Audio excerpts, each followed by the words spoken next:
Hi, Steve here, Fighting Gear. I've made a couple of knife sheath videos before, but this one's going to be a little bit different. A buddy of mine bought a knife off of eBay. It's a real nice knife. It's a Damascus, nice hardwood handle on it and everything. It's made by a company called Crow. I believe they're all handmade. Real nice knife, but the sheath that came with it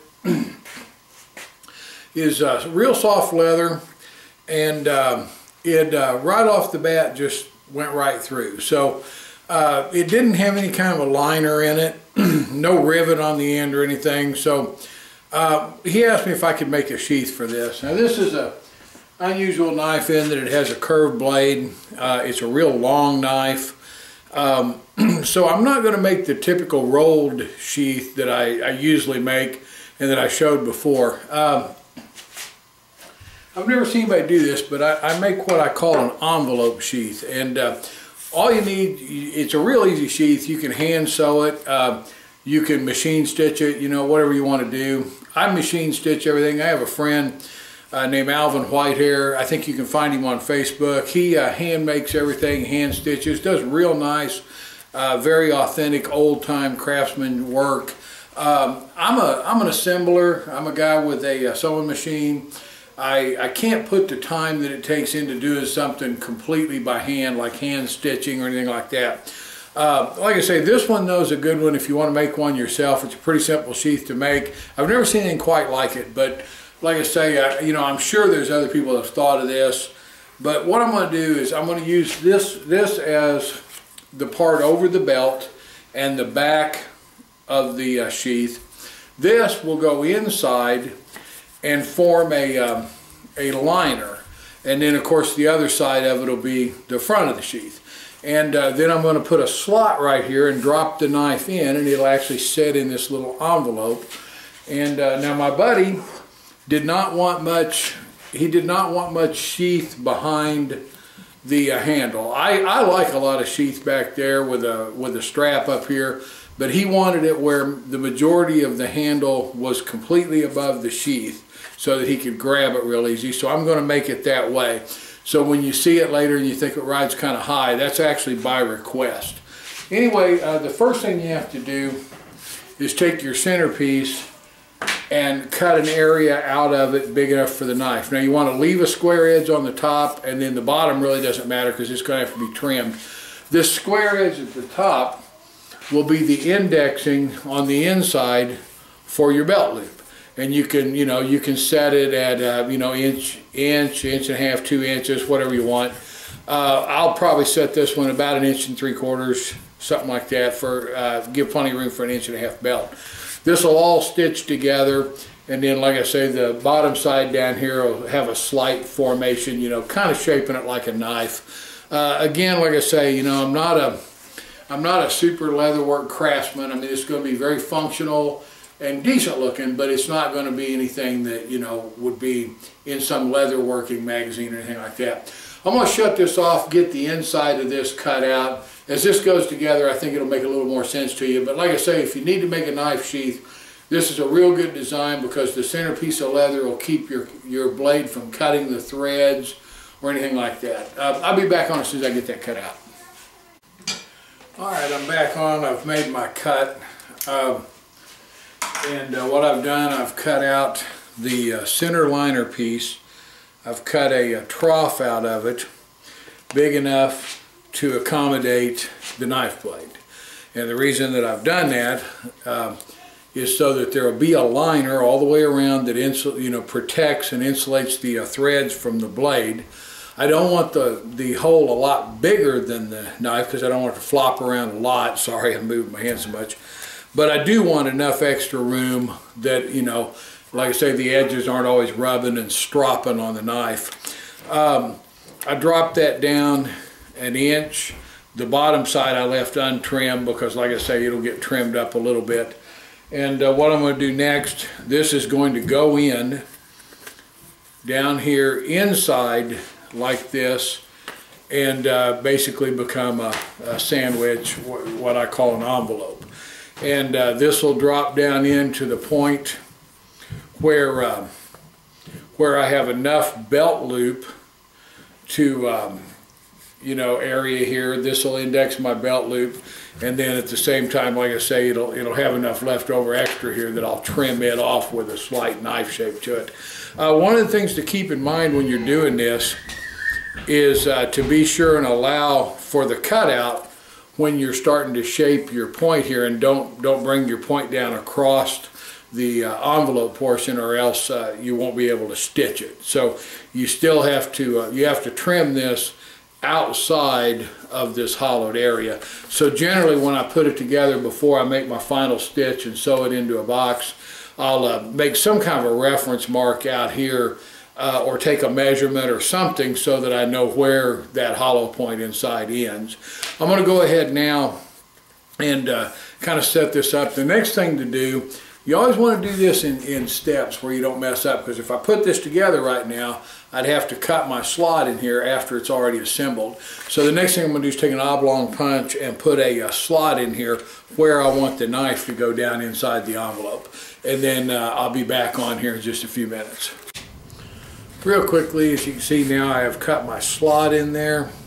On the inside, you know, you can see that the knife goes through the slot and sets in the envelope.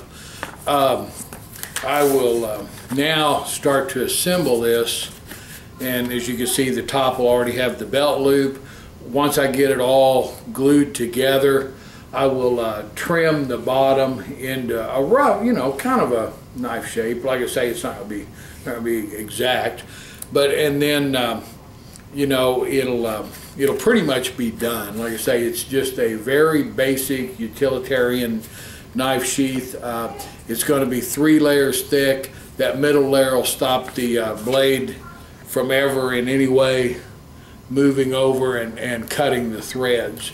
So you can do a little bit of shaping to this. If you want to do shaping, you have to be sure and add more leather in your envelope so that you can work around it without, like I say, cutting into it to the point where you're cutting into the hollowed out section, because then you wouldn't be able to stitch it. Anyway, I'll be back on in a minute. I'm getting ready to start layering this together. You know, each layer will have to be glued on both sides, put in a press for a little bit, and then, like I say, once it all goes together, I'll double check everything, and then at that point, I will start with the stitching. But you know, this is going to be, you can make one of these in a couple hours. I mean, maybe 3. You know, it's not super complicated, and it's very, very strong. And with no stitching or anything up here, this is a solid piece. You don't ever have to worry about the belt loops, the belt strap popping loose, or anything like that. Okay, this is glued in now. As you can see, the top of it is lined up with the slot. And what I'll do now is I'll fold this over, decide how much belt loop I want. And I usually use a 1.5 inch belt as kind of a guideline, because that's what I make my belts. So, you know, obviously I wouldn't want to sell a guy something that he couldn't use with my belt. So anyway, and then I normally will leave about a 1/2 inch, because there are some guys that like a little bit thicker belt. So I get that folded over, and then what I want to do also is kind of take a look with the knife, drop the knife in here, and now it'll mold out a little bit. Sorry, it'll mold out a little bit where it'll be a little easier to get in. And then with this opened up, I just want to look in here and make sure that my little envelope has plenty of room for the knife, and it does. I mean, there's no way that the point's going to touch, even as it starts to kind of open up, which it will. It'll open up and drop down to where the actual knife. What I'll do, I'll dampen that a little bit at the end. You'll see, and it'll mold up to where the knife will drop a little farther in. So I want to keep enough room at the end of the envelope to allow for it to go down and still not hit. And then also, like I say here, I don't want the threads affected. So when I sew this shut, I'll have an envelope with a slot, with a belt loop, with quite a bit of handle sticking up. Maybe not quite as much as he wanted, but there'll be quite a bit. Like I say, the knife will actually set down a little bit. So there'll be, 1 inch or 2. It may not be quite as much as what he was thinking, but it's about all I can do without the the knife's starting to really flop away from it. So anyway, I will stitch that shut, and then before I start marking it to shape it and everything, I'll come back on after I'll glue it shut, and then probably before I stitch it, I'll come back on and show you the last of it. Alright, I've now got this all glued together. The envelope is in effect intact. As you can see, it's 3 layers.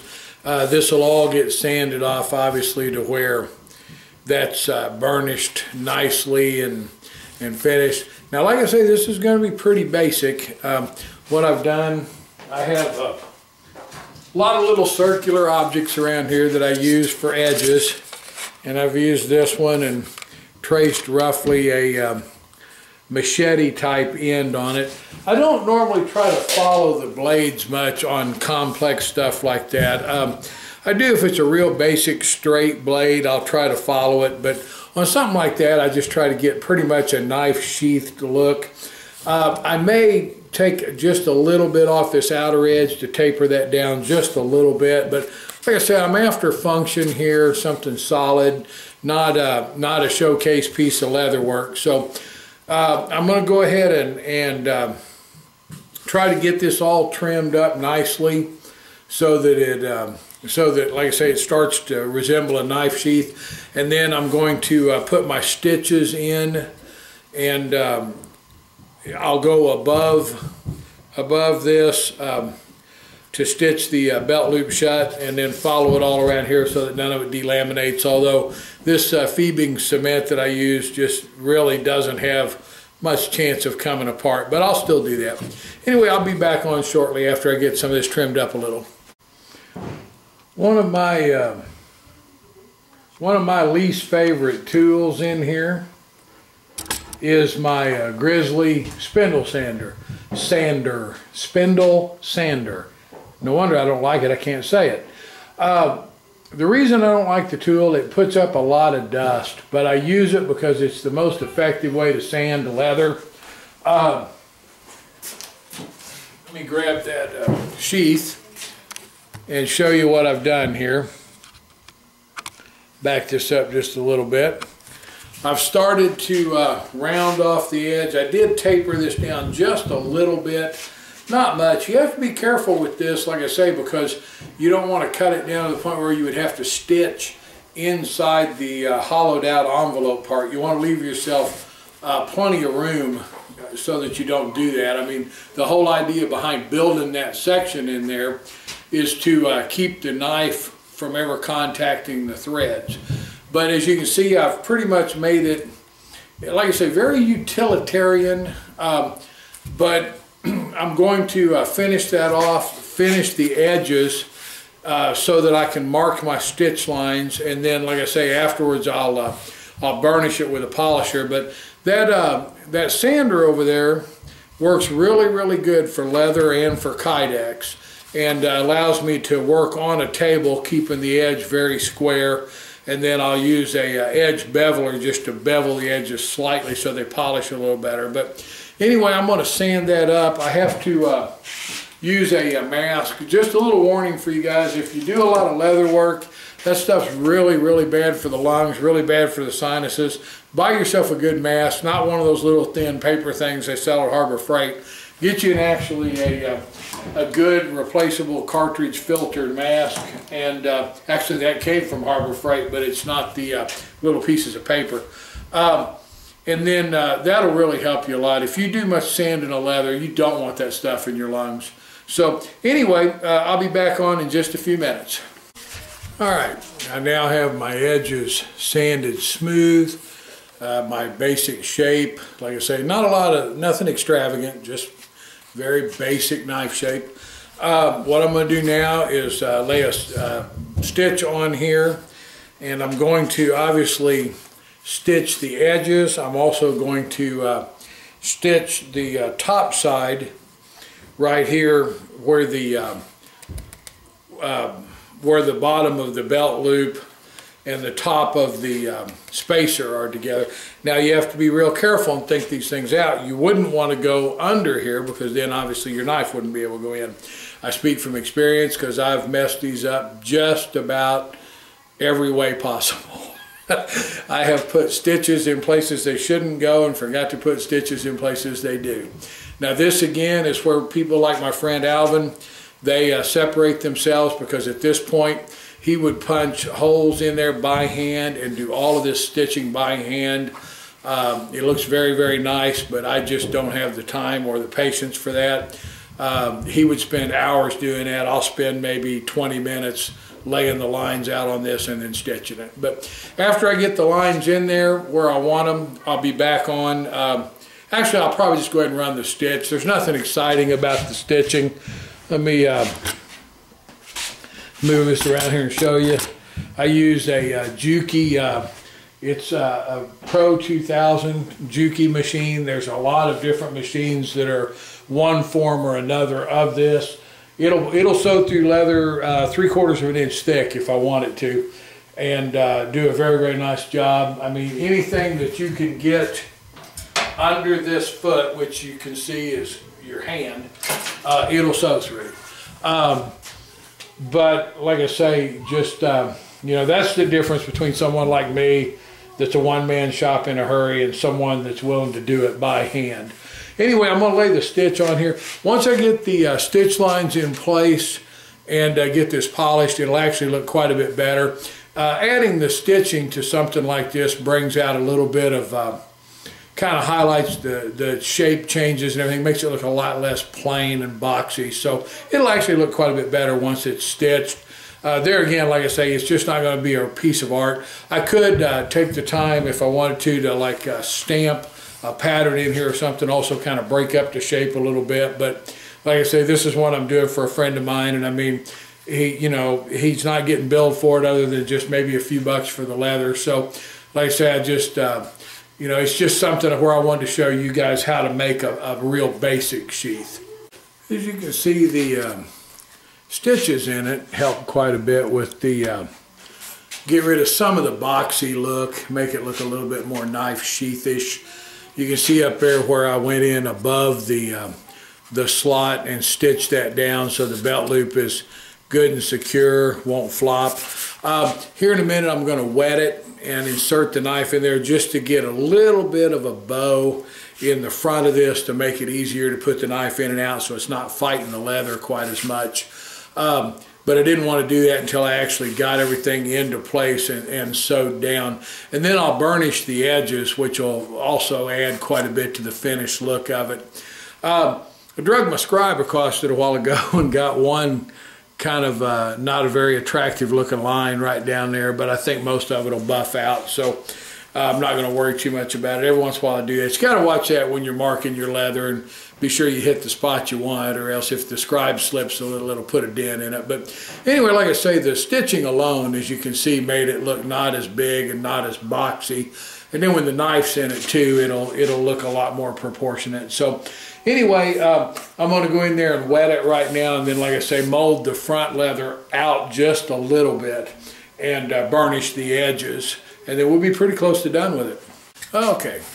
Now I've got the edges burnished. As you can see, that looks really nice. Those are nice and thick, and like I said, they're bonded with feebings where they should never delaminate, plus they're also stitched.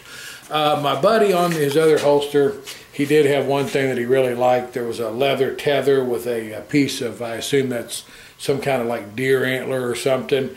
It slides. It's got a pretty small hole. The leather makes for a pretty good friction fit on there, and he said he wanted that on there, so I went ahead and I punched in 2 holes and left that on there. Really, you wouldn't need it. There's no way it's going to come out of this kind of a sheath. But anyway, what I'm going to do now, I'm going to take this and put it over there on the dryer rack for just a minute and let this dry where I wetted this so that the leather would actually billow out just a little bit right there, and make that just a little easier to sheath and unsheath than it was earlier. It'll stretch just a little bit too, but then like I say, it's got a real good fit right now. Goes right in, right out. No way that it can hit the threads anywhere because of the leather liner in there.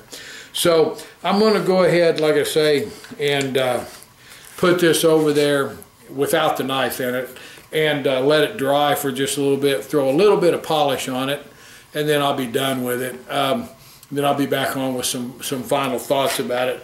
Like I say, if you were actually using it, the tether there obviously would go outside the knife, and then you could slide that bone down for a little bit more retention, although there's just no way it's going to come out of that sheath. But anyway, like I say, let me get that dry right there, and then a good polish on it, and I'll be back on, like I say, kind of with the final thoughts on the end of it.